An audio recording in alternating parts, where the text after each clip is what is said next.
We here at the Sports History Network proudly partner with 26 podcasts, all revolving around the history of sports.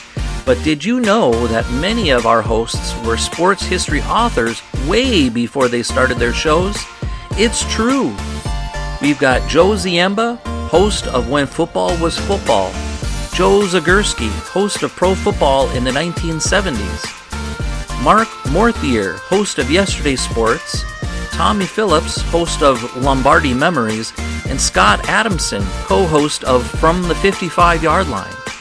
All these authors have many books for you to choose from. To check them out, go to our website at sportshistorynetwork.com/sportshistorybooks. Pick up your copy today. Soundtrack provided by Kevin MacLeod of filmmusic.io.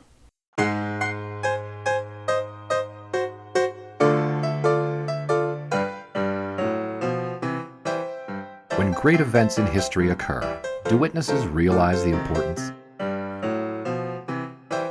Looking back on my time now, I realize I was one of the lucky ones, privileged to tell the stories of those times. I'm Orville Mulligan, sports writer.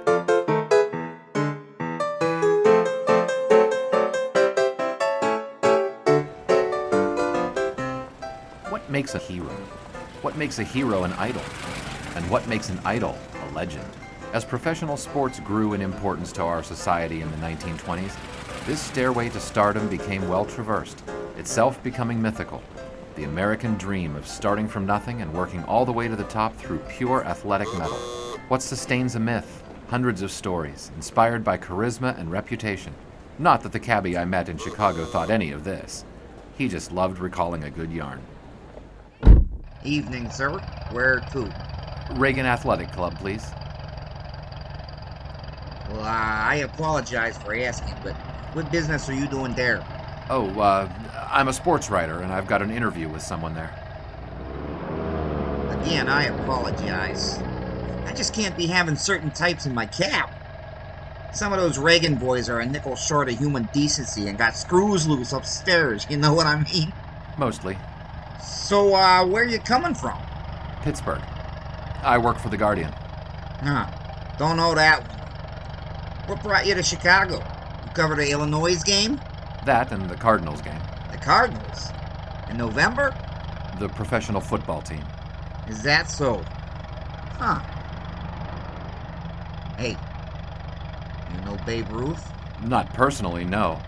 But I did cover the 21 World Series in New York. Well, I met it. That same year, 1921. I like to think I did my part in helping the Yanks win the pennant that year. The least I could do, seeing as how the White Sox ain't never gonna be good again. Oh, well, do tell. So this was in June, and the Yankees were in town to play the Sox. And the night before, Babe had been cruising around town at a slightly too rapid pace. Of course, speaking as a driver, I gotta say, how can you blame the guy? I mean, have you seen his car? Can't say I have. Oh, well, she is a beaut. Huge engine, but purrs like a kitten. And it's this red color in a shade that they only made for this one car. I think I've heard that one before, but why was he driving his car around Chicago? Wouldn't he leave it at home in New York? Who knows? Maybe he got tired of riding trains and decided to drive it himself. I mean, he's the Babe! Who's gonna say no to Babe Ruth? Yeah, you've got a point there. Anyway, the Babe gets nicked, and the judge is a real stickler. Doesn't like baseball, hates celebrity baseball players even more. He fines the Babe 100 clams and sentences him to a day in the clink. Now at first, I didn't know any of this stuff. Instead, I go into dispatch first thing and the boss is sending me out to the police station. Says, just go out and wait. That I'll be bringing Tree to Kaminsky, even though the game already started. But hey, he said there'd probably be a sizable tip in it for me, so I'm not gonna pass, right? So I get there, and I'm waiting maybe 5 seconds before these two big palookas wearing Yankees uniforms are at my window. One of them's over 6 feet tall, the other must have weighed well over 200. You a driver? The tall one asks. Yeah, I say, but aren't there supposed to be 3 of yous guys? Just wait here, he says. So then I'm waiting for maybe 2-3 minutes. Sure enough, these two come running out like they're looking to score the winning run or something. Sure enough, there's a third guy there. Taller than the tall guy, bigger than the big guy. Suits untied, jacket, pants over a Yankees uniform. Duh, babe. Well, somehow they all managed to fit in the back. I mean, you can see. Imagine 3 200-pound guys back there. So I must have been staring or something, because then the first two guys are yelling, "Go, go, go, Kaminsky Park!" They might have tried to send a car after us, but cops are no match for this baby. So I say, "Babe, where's your car?" And one of the other players says, "He got pinched for speeding. Again. If he tries to pull it in there, they'll probably pinch him again, and that'll probably miss the next 2 games too." So okay, we get about a minute away. I'm going maybe 45 through the streets, dodging stuff. I look back and the babe and the guys aren't even flinching. So I punch it more. And pretty soon, the craziness of the whole thing just hits me and I start laughing. And so I'm laughing and driving and swerving, and finally the babe's interest is piqued. "What's so funny, sport?" he says.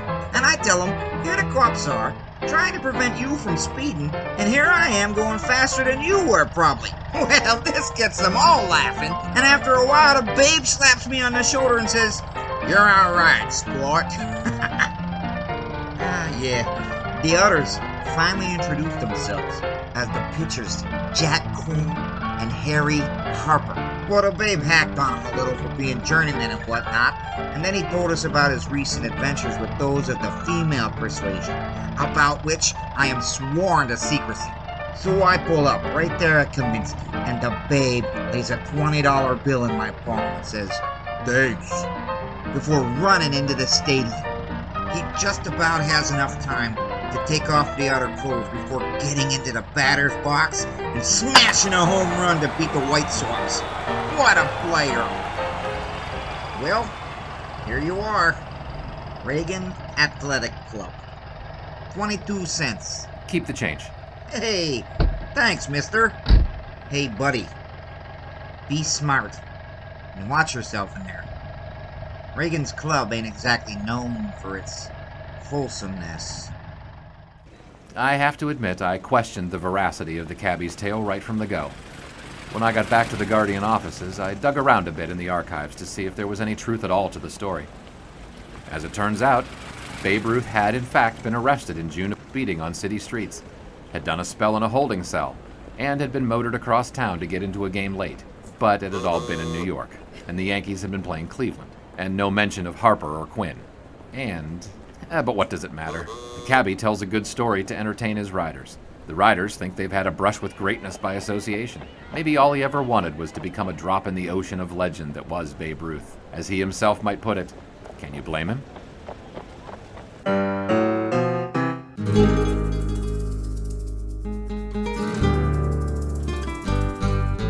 This has been Orville Mulligan Sports Writer, an audio drama podcast from Number 80 Productions and the Sports History Network. Episode script and story by Os Davis and Darin Hayes. Orville Mulligan Sports Writer stars Doug Fye, Ilona Fye, and Eric Bodwell. This episode guest stars Matt Hertlein. The theme song of Orville Mulligan Sports Writer is the Dayton Triangles Rag and was arranged and performed by Bruce Smith. Additional original music provided by David Lizo of Dynamo Stairs. Please see this episode's liner notes for the full soundtrack listing. Orville Mulligan Sports Writer is produced by Os Davis and Darin Hayes. Series concept by Darin Hayes. Keep your dial locked to this podcast station for the next exciting episode of Orville Mulligan Sports Writer, coming soon.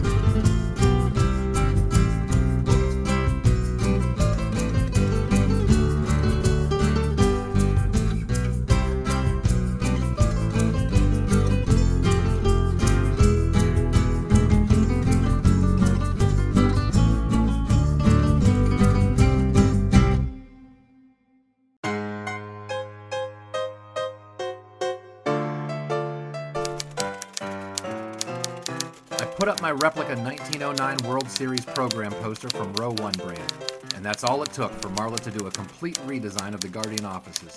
doing up the walls with tremendous prints from baseball, football, basketball, hockey, and more sports events. And every one of them can't help but trigger memories of sports yesteryear. And here's the last one. Let's put it up here by your desk. Perfect. Ah, that's a nice one. College football, 1923. Navy versus Penn State. Do you remember that game, Marla? I sure do.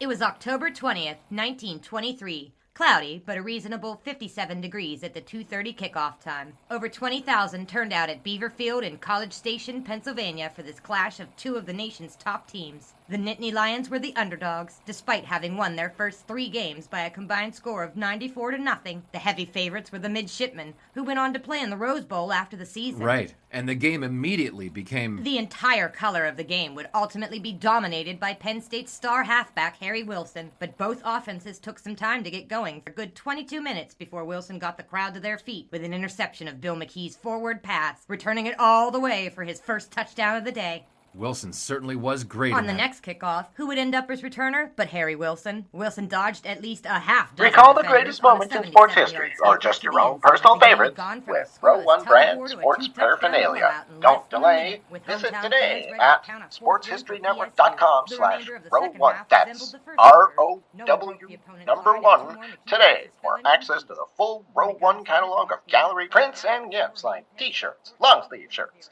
telephone cases, coffee mugs, blankets, pillows, towels, and even shower curtains. Act today for 15% discount off all prints with coupon code SHN15 and 20% off all other items with coupon code SHN20 at checkout. And keep your dial locked to the Sports History Network for the exciting chronicles of the 1920 sports world in Orville Mulligan When the gun Sports shouted Right. to mark the Coming end of the soon. pass, the score remained Penn State 14, Navy 0. The second half had barely begun when Harry Wilson and Penn State went on to work on Navy again.